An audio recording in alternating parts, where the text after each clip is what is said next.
strategic change. Do I need it? Well, maybe you don't. Dr. W. Edwards Deming used to say, "It is not necessary to change. Survival is not mandatory." Winston Churchill also said, "To improve is to change. To be perfect is to change often." Dr. John P. Cotter, after watching how hundreds of companies went through different change efforts such as total quality management, re-engineering, right-sizing or cultural change, found out that only a few of these corporate change efforts have been very successful. But why?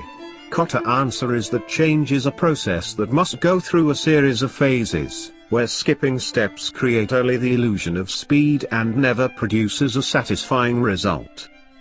To understand this process, let's go back in time to 1890 Germany and discover the amazing life of the father of change management, Kurt Lewin.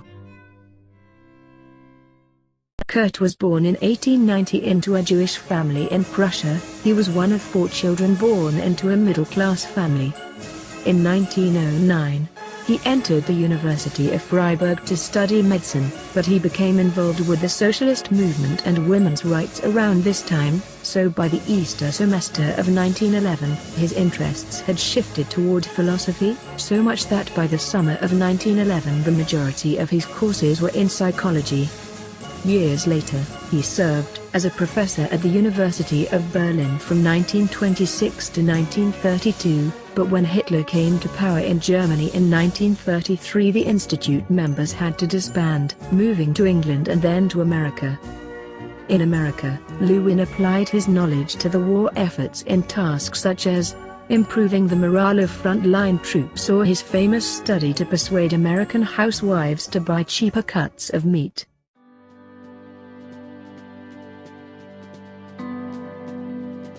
The Harwood plant was a pajama factory established in Marion, Virginia. In 1939, Harwood's CEO invited Lewin to help Harwood address the problems the plant was having with high labor turnover.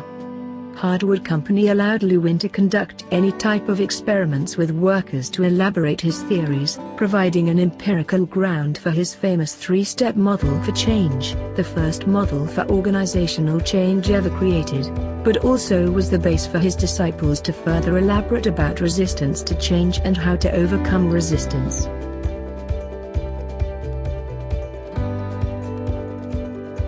This is the cornerstone of the planned approach, published in 1940s. The first step is unfreezing. Lewin argued that the equilibrium needs to be destabilized or unfrozen, before old behavior can be discarded and new behavior successfully adopted. But in order to know what force is needed to be changed or modified, Lewin drew on field theory and group dynamics.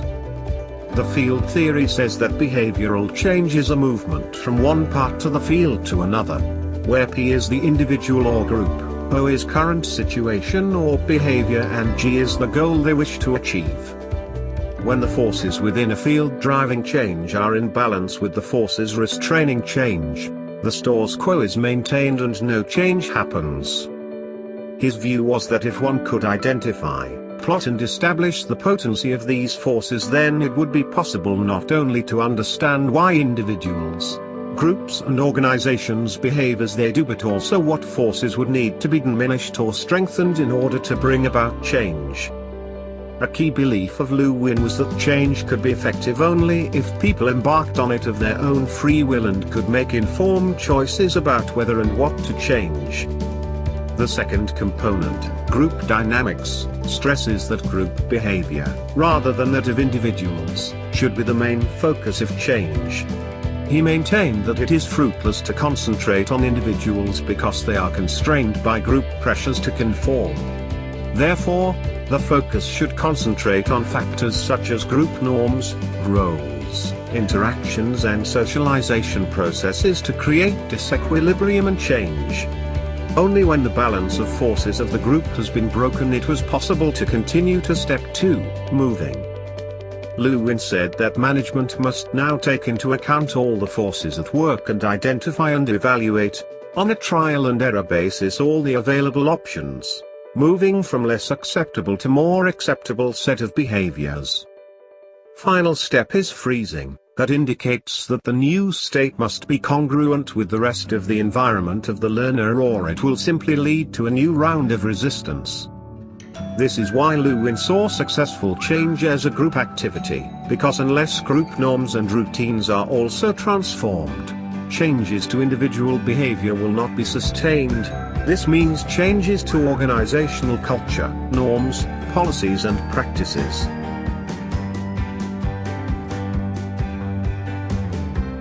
Planned approach was the dominant approach since 1947 to 1980, and still today is the best documented approach. It assumes that managers can lead the change process by following a series of steps to diagnose, implement and sustain change, with the underlying assumption that the organization operates in a stable environment.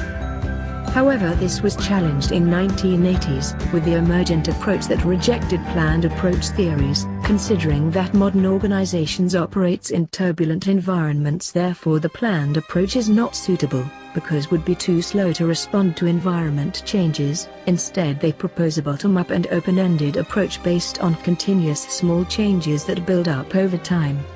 They also emphasized the importance of politics to deliver change, something that was neglected by planned approach.